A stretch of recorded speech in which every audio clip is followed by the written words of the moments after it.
नमस्कार दोस्तों, स्वागत है आप सभी साथियों का एक स्मार्ट स्टडी यूट्यूब चैनल पर। साथियों, आज इस क्लास में एसएससी जीडी कांस्टेबल एग्जाम 2024 के लिए प्रैक्टिस सेट नंबर 3 को देखेंगे, जिसमें जीके जीएस के 40 इंपोर्टेंट क्वेश्चंस हैं। ये सारे क्वेश्चन प्रीवियस ईयर क्वेश्चन पे बेस्ड हैं, जो कि इस बार आपसे पूछे जा सकते हैं। तो पूरा क्लास आपको शुरू से अंत तक देख लेना है। तो सभी से रिक्वेस्ट है, क्लास को एक लाइक कर देना साथियों, और क्लास पसंद आए तो अपने सभी दोस्तों के साथ जरूर शेयर करना। तो देखिए, आज के क्लास का पहला क्वेश्चन है, किंग जॉर्ज पंचम ने किस वर्ष में भारत का ताज ग्रहण किया था? काफी इंपोर्टेंट क्वेश्चन है, याद रखिएगा। किंग जॉर्ज पंचम ने 1911 में भारत का ताज ग्रहण किया था। तो ये क्वेश्चन अगर आपसे पूछे पेपर में, तो आपको क्या आंसर करना है? बिल्कुल 1911 आंसर करना है। ठीक है, आगे बढ़ते हैं। अगला क्वेश्चन है, मराठा साम्राज्य और ब्रिटिश ईस्ट इंडिया कंपनी के प्रतिनिधियों ने किस वर्ष में सालबाई की संधि पर हस्ताक्षर किए थे? यह भी क्वेश्चन बहुत ही महत्वपूर्ण है। तो याद रखिएगा, मराठा साम्राज्य और ब्रिटिश ईस्ट इंडिया कंपनी के प्रतिनिधियों ने किस वर्ष में सालबाई की संधि पर हस्ताक्षर किए थे? तो राइट आएगा 1782 ईस्वी में, ऑप्शन नंबर ए। देखिए, अगला क्वेश्चन है, मनुष्यों में हिचकी सामान्यतः निम्नलिखित में से किसके नीचे की ओर स्थान परिवर्तन यानी शिफ्टिंग के कारण होती है? तो देखिए, मनुष्यों में जो हिचकी आती है ना साथियों, वो किसके स्थान परिवर्तन या शिफ्टिंग के कारण होती है? तो मध्यपट के। याद रखना, ऑप्शन नंबर ए करेक्ट होगा, मध्यपट। देखिए, अगला क्वेश्चन है, निम्नलिखित में से पानी में घुलनशील विटामिन का चयन करें। तो साथियों देखिए, मैंने आपको पहले भी बताया कि साथियों विटामिनों को दो भागों में वर्गीकृत किया जाता है। एक तो पानी में घुलनशील विटामिन, जो कि होता है विटामिन बी और विटामिन सी, और एक होता है वसा में घुलनशील विटामिन, जो कि होता है vitamin A, vitamin D, vitamin E और विटामिन के। तो देखिएगा, यहाँ पर ऑप्शन आपको बी और सी आंसर करना है, विटामिन बी या विटामिन सी। तो यहाँ ऑप्शन में देखिए विटामिन सी दिया हुआ है, जो कि पानी में घुलनशील होता है। ठीक है, तो याद रखिएगा, राइट आंसर होगा ऑप्शन नंबर सी।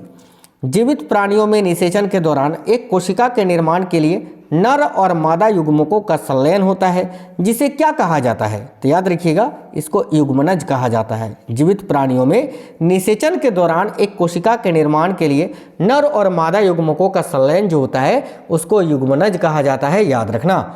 अगला क्वेश्चन है, इनमें से किस देश ने DAMPE उपग्रह का प्रक्षेपण किया है? तो याद रखिएगा, DAMPE उपग्रह का प्रक्षेपण किसने किया है? तो चीन ने। ऑप्शन नंबर डी, चीन करेक्ट आंसर होगा। अगला क्वेश्चन है, इनमें से किस स्थान पर ईल की नई प्रजाति जिसका नाम है जिम्नोथोरेक्स मिस्रई की खोज की गई है? तो याद रखिएगा, किस जगह पर? तो साथियों मेदिनीपुर में। राइट आएगा ऑप्शन नंबर बी, मेदिनीपुर। देखिए, हाल ही में वैज्ञानिकों ने ब्रह्मांड में सबसे चमकीली आकाशगंगा की खोज की है, और उसे नाम क्या दिया गया है, ये आपको बताना है। तो इसका राइट आंसर आपका क्या हो जाएगा? रोनाल्डो CR7, याद रखना। आगे देखिए, कैंसर के उपचार के लिए कौन सी थेरेपी प्रयोग की जाती है? तो याद रखिएगा साथियों, कैंसर के उपचार के लिए देखिए कीमोथेरेपी का प्रयोग करते हैं। तो कीमोथेरेपी यहाँ करेक्ट आंसर हो जाएगा। आज का अगला क्वेश्चन है, मानव शरीर की सबसे बड़ी हड्डी कहाँ पर होती है? तो देखिए, मानव शरीर की जो सबसे बड़ी हड्डी होती है, उसका नाम है साथियों फीमर, और ये कहाँ पर होती है? तो जांग में। राइट आएगा ऑप्शन नंबर बी, जांग की हड्डी। नेक्स्ट है, शरीर में ऑक्सीजन का परिवहन कौन करता है? तो देखिए, मानव शरीर में ऑक्सीजन का परिवहन किसके माध्यम से किया जाता है? तो याद रखिएगा, हीमोग्लोबिन के माध्यम से। ऑप्शन नंबर सी राइट होगा। अगला क्वेश्चन है, किसे यातायात प्रबंधक कहते हैं? तो भाई देखिएगा साथियों, यातायात प्रबंधक किसको कहा जाता है? तो राइट आंसर होगा ऑप्शन नंबर बी, गोल्जी कॉय को। आगे देखिए, प्रोटीन की फैक्ट्री किसे कहते हैं? सिंपल क्वेश्चन है ये तो प्रोटीन की फैक्ट्री किसे कहा जाता है साथियों? राइबोसोम को कहते हैं। Option number C, ribosome correct होगा। अगला क्वेश्चन है, केंद्रक की खोज किसने की थी? तो याद रखिएगा, देखिए केंद्रक की खोज किसने की थी? राइट आएगा option number B, Robert Brown ने। आगे देखिए, आधुनिक वर्गीकरण का पिता किसे कहा जाता है? तो साथियों ध्यान दीजिएगा, आधुनिक वर्गीकरण का पिता किसे कहा जाता है, ये पूछा जा रहा है आपसे। तो याद रखिए, आधुनिक वर्गीकरण का पिता लिनियस को कहा जाता है। देखिएगा, राइट आंसर है ऑप्शन नंबर डी, लिनियस। आगे देखिए, एनसीमिया, देखिए एनोस्मिया, माफ करना, एनोस्मिया कहते हैं किसको? तो याद रखिए, एनोस्मिया ये किसको कहते हैं साथियों? तो याद रखिएगा, ध्यान संवेदना की कमी को। तो option number C correct answer होगा। अगला क्वेश्चन है, पौधों में गैसों के आदान प्रदान के लिए क्या रहते हैं? ये क्वेश्चन काफी इंपॉर्टेंट है। देखिए, पेड़ पौधे जो होते हैं उसमें गैसों का आदान प्रदान होता है, लेकिन आपको बताना यह है कि पौधों में गैसों के आदान प्रदान के लिए क्या रहता है? तो याद रखना, रंध्र। Option number C correct answer होगा। ये क्वेश्चन बहुत ज्यादा पूछा जाता है, तो याद रखिएगा, रंध्र करेक्ट आंसर है। अगला, एक पतले वृत्ताकार पर चलती चींटी की गति का पूर्णतः वर्णन करने के लिए कितने निर्देशांक की आवश्यकता होती है? तो साथियों याद रखना 2 निर्देशांक की, ठीक है। एक पतले वृत्ताकार पर चलती चींटी की गति का पुण्यता वर्णन करने के लिए कितने निर्देशांक की आवश्यकता होती है, तो 2। आगे देखिए नेक्स्ट क्वेश्चन है, जायकवाड़ी परियोजना किस नदी पर स्थित है। काफी अच्छा क्वेश्चन है, याद रखिएगा साथियों। देखिएगा जायकवाड़ी परियोजना जो है ये आपका गोदावरी नदी पर स्थित है, ठीक है। किस नदी पर स्थित है, तो गोदावरी नदी पर। Option number B right answer होगा। अगला क्वेश्चन है, विश्व की सबसे लंबी पर्वतमाला कौन सी है। तो देखिए पूरे संसार की यानी विश्व की सबसे लंबी पर्वतमाला जो है वो है एंडीज पर्वतमाला। राइट आंसर होगा ऑप्शन नंबर डी। आगे देखिए अगला क्वेश्चन है, जनसंख्या वृद्धि का सर्वाधिक प्रतिशत किस महाद्वीप के देशों में देखा गया है। तो देखिए सबसे अधिक जनसंख्या वृद्धि जो है किस महाद्वीप में देखा जाता है, तो राइट आंसर होगा ऑप्शन नंबर ए, माफ करना ऑप्शन नंबर सी, एशिया महाद्वीप में। आगे देखिए निम्न में से कौन सा एक स्थान सबसे कम वर्षा प्राप्त करता है। तो देखिए इनमें से कौन सा स्थान है जहां सबसे कम वर्षा प्राप्त होता है या प्राप्त करता है, तो याद रखना Leh. Option number B correct answer होगा। नागार्जुन सागर परियोजना जिस नदी पर स्थित है वह कौन सी नदी है। तो देखिए नागार्जुन सागर परियोजना जो है ये किस नदी पर स्थित है, ये आपसे पूछा जा रहा है। तो सिंपल क्वेश्चन है, आसानी से आंसर कर सकते हैं। क्या आंसर होगा, बिल्कुल कृष्णा नदी पर, option number C.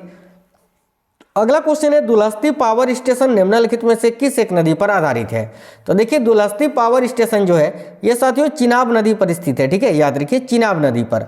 Next question है, भूगर्भ में जिस स्थान पर भूकंपीय तरंगों की उत्पत्ति होती है उस स्थान को क्या कहते हैं। तो भाई याद रखना, भूगर्भ में जिस स्थान पर भूकंपीय तरंगों की उत्पत्ति होती है उस स्थान को क्या कहते हैं, तो भाई उस स्थान को कहते हैं भूकंप केंद्र। ऑप्शन नंबर सी। गैसीर किस द्वीप का महान गीजर है। तो याद रखिए गैसीर जो है ना ये देखिएगा आइसलैंड, याद रखना आइसलैंड द्वीप का एक महान गीजर है। अगला क्वेश्चन है, त्रिवेणी नहर में किस नदी से पानी आता है।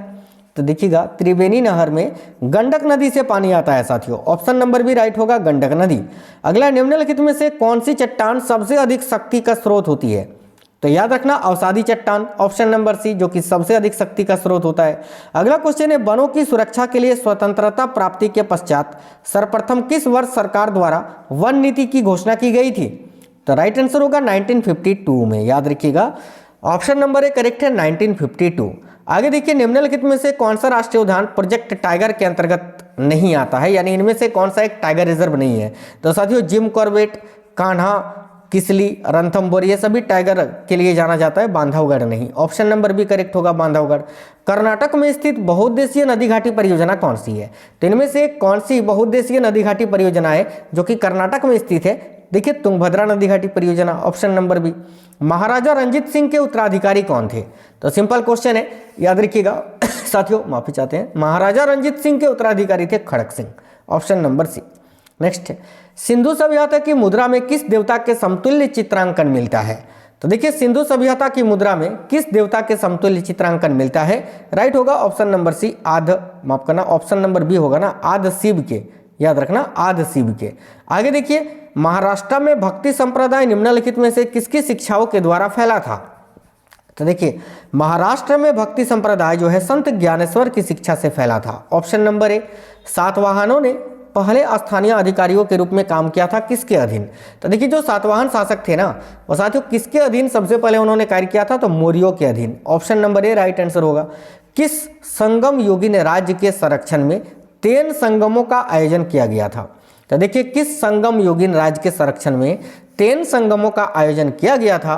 तो साथियों यहाँ आपका करेक्ट आंसर क्या हो जाएगा, तो बिल्कुल यहाँ आपको याद रखना है, देखिएगा करेक्ट आंसर होगा पांड्य, ऑप्शन नंबर सी। आगे देखिएगा, नाट्य शास्त्र की रचना किसने की थी। तो ध्यान से देखिए साथियों, नाट्य शास्त्र की रचना किसने की थी, तो करेक्ट होगा ऑप्शन नंबर डी, भरत मुनि ने। भरत मुनि यहाँ राइट आंसर हो जाएगा आपका। चलिए आगे बढ़ेंगे। नेक्स्ट क्वेश्चन है, ऐसा कौन सा प्रथम सूफी साधक था, ठीक है, जिसने अपने आप को अनलहक घोषित किया था। तो करेक्ट आंसर होगा साथियों देखिए मंसूर हल्लाज ने, ऑप्शन नंबर डी, जिन्होंने अपने आप को अनलहक घोषित किया था।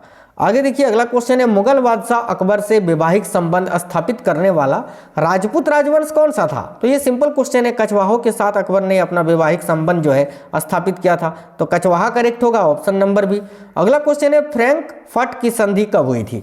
तो देखिए फ्रैंकफर्ट की संधि 1871 ईस्वी में हुई थी साथियों, option number C right answer हो जाएगा। तो साथियों आज के इस क्लास में जेडी कांस्टेबल एग्जाम 2024 के लिए बहुत ही महत्वपूर्ण प्रश्न 40 क्वेश्चंस आपको करवाएं जो कि काफ़ी महत्वपूर्ण थे। क्लास आपको कैसा लगा है, क्वेश्चंस कैसे थे, कमेंट बॉक्स में बताइएगा और इस क्लास को एक लाइक जरूर कर देना। तो साथियों मिलते हैं नेक्स्ट वीडियो में, तब तक के लिए जय हिंद, सभी को वंदे मातरम।